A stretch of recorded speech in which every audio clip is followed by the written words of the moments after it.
c'est Jean-Marie Daniel. On va bien sûr parler de Sébastien Lecornu, Premier ministre depuis hier soir. Est-ce qu'il est, selon vous, l'homme de la situation? Est-ce qu'il va aggraver ou améliorer les choses, Emmanuel? Sébastien Lecornu, c'est simple, c'est le choix le plus coûteux socialement, politiquement et économiquement pour la France.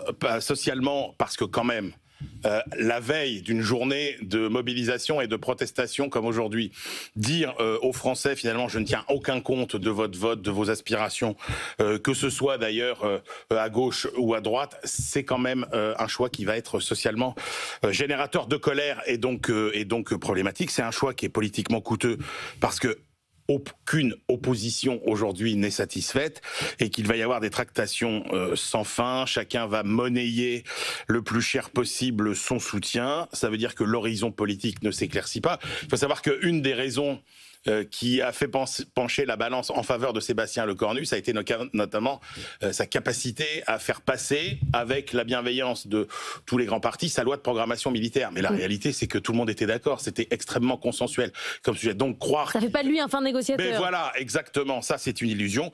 Et puis c'est le choix économiquement le plus coûteux, parce que c'est le choix qui entretient ce qui coûte le plus cher à l'économie française aujourd'hui, c'est-à-dire l'incertitude politique. Ce coût, on le connaît, l'OFCE l'a chiffré, une douzaine de milliards d'euros, mais ça c'était jusqu'à il y a quelques semaines. Or on voit bien, si vous voulez, que tant qu'on n'est pas au clair sur les grandes stratégies et les grandes orientations de la politique économique, les ménages, ils épargnent, et les chefs d'entreprise, ni ils embauchent, ni ils recrutent. Et que donc, ça va continuer à nous coûter cher. On était à une douzaine de milliards d'euros, nous dit l'OFCE.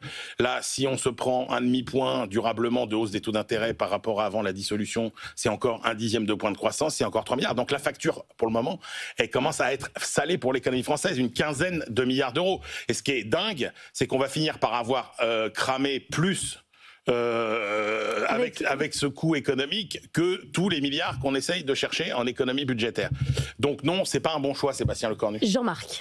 Non, je suis pas d'accord avec ça. D'abord, je pense que effectivement, on surdétermine, on suranalyse la situation économique par rapport à la situation politique. On vient de parler du Japon. Personne n'a remarqué qu'il n'y avait plus de Premier ministre au Japon. Le véritable problème du Japon, c'est les droits de douane de Trump. Il n'y a plus de Premier ministre au Japon. Ils sont dans la même situation que nous. On n'a pas besoin de gouvernement, Jean-Marc. Oui, on a besoin d'un gouvernement pour prendre quelques décisions, mais tout ne dépend pas du gouvernement. Les gens qui se lèvent le matin pour aller travailler se demandent pas si le ministre de l'économie est content ou pas qu'il vienne travailler. Et donc, je pense qu'il y a effectivement une réalité qui est liée à des problèmes plus structurels que l'existence ou la non-existence de tel ou tel individu et la présence ou la non-présence de tel ou tel individu à Matignon.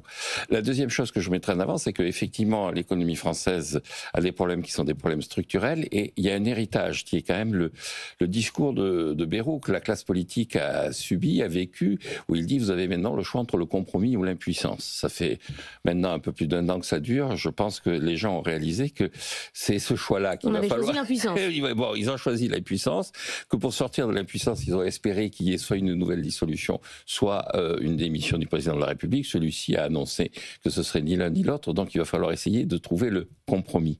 Et le personnage de Sébastien Lecornu a 2 avantages. Le premier, c'est que les 2 précédents étaient nés sous Vincent Auriol. Personne ne Sa sait. jeunesse est un atout. Voilà, personne ne se souvient de quand exactement Vincent Auriol était à la tête de ce pays, quand il était président de la République. Là, au moins, il est né sous François Mitterrand. Il a 39 ans. Il n'a même pas 40 ans, il est assez jeune. Il a un passé qui est assez court mais qui est assez actif. Il a effectivement été le négociateur des problèmes des programmes militaires, mais il a été aussi un des hommes clés de l'affaire des Gilets jaunes.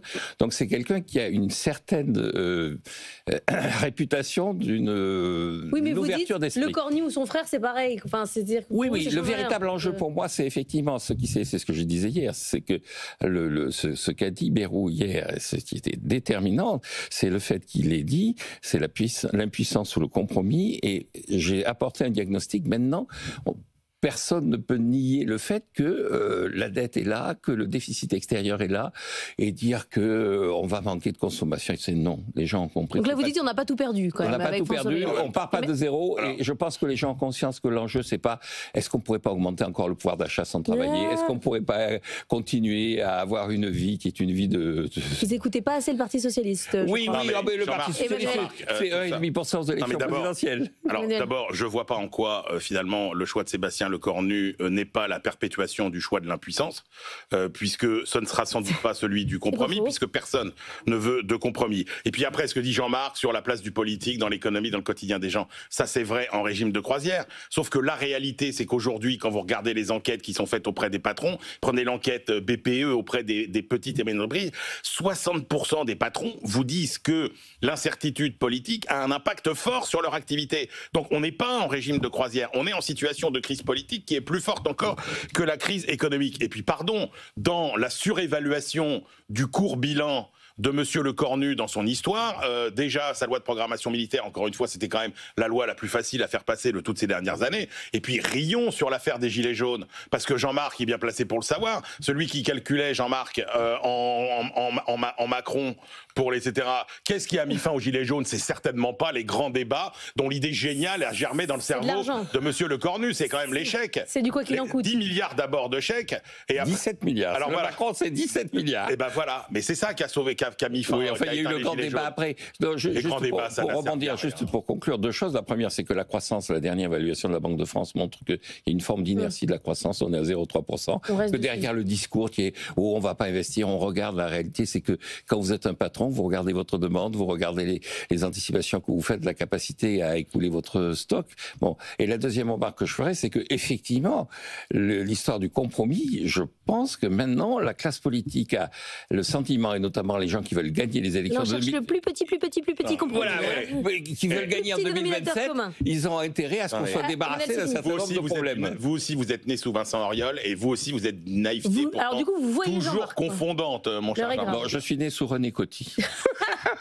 Et pas. On va pas se battre pour quelques trimestres. Je vous dirai pas sous qui je suis né. Oh, personnellement.